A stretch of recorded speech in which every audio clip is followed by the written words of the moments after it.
আৰু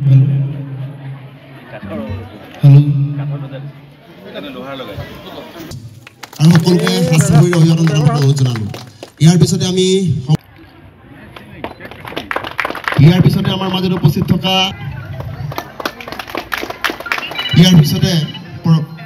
পৰৱৰ্তী কাৰ্যসূচী আগবঢ়াই যাবৰ কাৰণে মাননীয় অনুৰোধ জনাইছোঁ।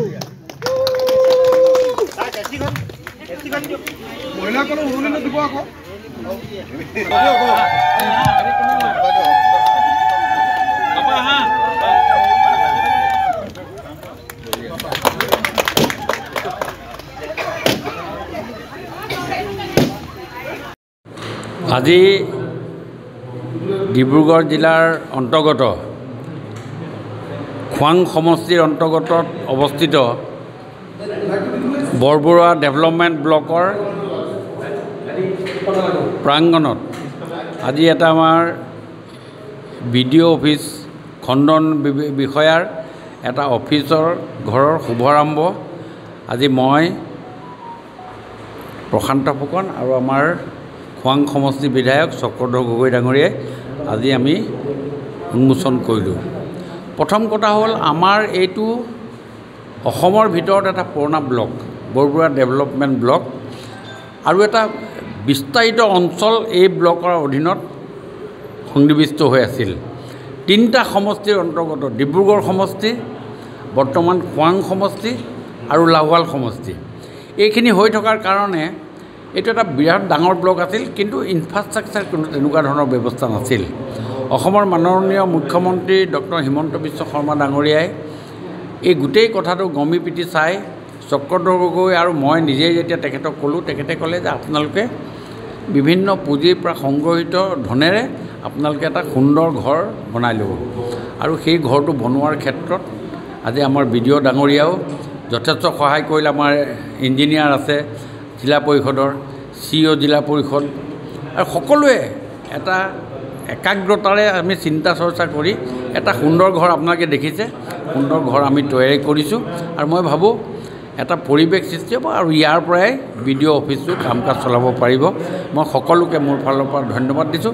বিশেষকৈ চক্ৰ গগৈ ডাঙৰীয়াই আগৰ পৰা এই বিষয়টো লৈ যথেষ্টখিনি তেখেতে একাগ্ৰতাৰে চিন্তা চৰ্চা কৰাৰ ফলত আজি এই ঘৰটো হৈছে।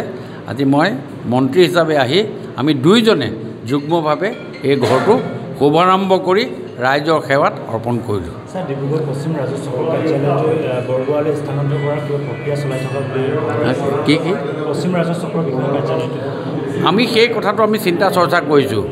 আমি মানুহৰ সুবিধাৰ কাৰণে, ৰাইজৰ সুবিধাৰ কাৰণে ড'ৰ ষ্টেপত আমি সেৱা দিবৰ কাৰণে মাননীয় মুখ্যমন্ত্ৰী মহোদয়ৰ যিটো চিন্তা চৰ্চা, সেই চিন্তা চৰ্চাৰ ফালৰ পৰা আমি সকলোখিনি কৰা কথা চিন্তা আছে। আমি ইয়াতো মাটিৰ এটা ব্যৱস্থা হৈছে। আমি অতি সোনকালে আমি এই ব্যৱস্থাটো কৰিব পাৰিলে আমি ৰাইজৰ যথেষ্ট সুবিধা হ'ব বুলি ভাবোঁ। আৰু চক্ৰ গগৈ ডাঙৰীয়াইও এই কথাটোত যথেষ্ট কষ্ট কৰি আছে আৰু অতি সোনকালে হ'ব বুলি মই আশা কৰিছোঁ। মই আজি এটা কথাৰ কাৰণে খুব আনন্দিত হৈছোঁ যে প্ৰশান্ত দাই দেখা, মাননীয় মন্ত্ৰী ডাঙৰীয়াই দেখা এটা সপোন আজি মোৰ উপস্থিতিটো মানে দিঠক কৰাৰ এটা সুযোগ লাভ কৰিছোঁ। এই ঘৰটো যে ধুনীয়াকৈ বনাব লাগে, এই সপোনটো একচুৱেলি সেই সময়ৰ ডিব্ৰুগড়ৰ বিধায়ক প্ৰশান্ত ফুকন ডাঙৰীয়াৰ এটা ডাঙৰ সপোন আছিলে। আৰু সৌভাগ্যক্ৰমে পাছৰ পৰ্যায়ত সমষ্টি ডিলিমিটেশ্যন হোৱাৰ পাছত মই ইয়াৰ এতিয়া বৰ্তমান খোৱাং সমষ্টিৰ অন্তৰ্গত হোৱা বাবে এই ঠাইখিনিৰ বিধায়ক হিচাপে মই এতিয়া পৰিচয় লাভ কৰিছোঁ। গতিকে আজি মাননীয় মন্ত্ৰী মহোদয়ৰ উপস্থিতিত আজি এই ঘৰটো উদ্বোধন কৰিবলৈ পাই মই খুব আনন্দিত হৈছোঁ। বিডিঅ' ডাঙৰীয়া, আমাৰ জিলা পৰিষদৰ বিষয়াসকল সকলোৱে এইটো হোৱাটো তেখেতলোকে মনে প্ৰাণে কামনা কৰিছিলে।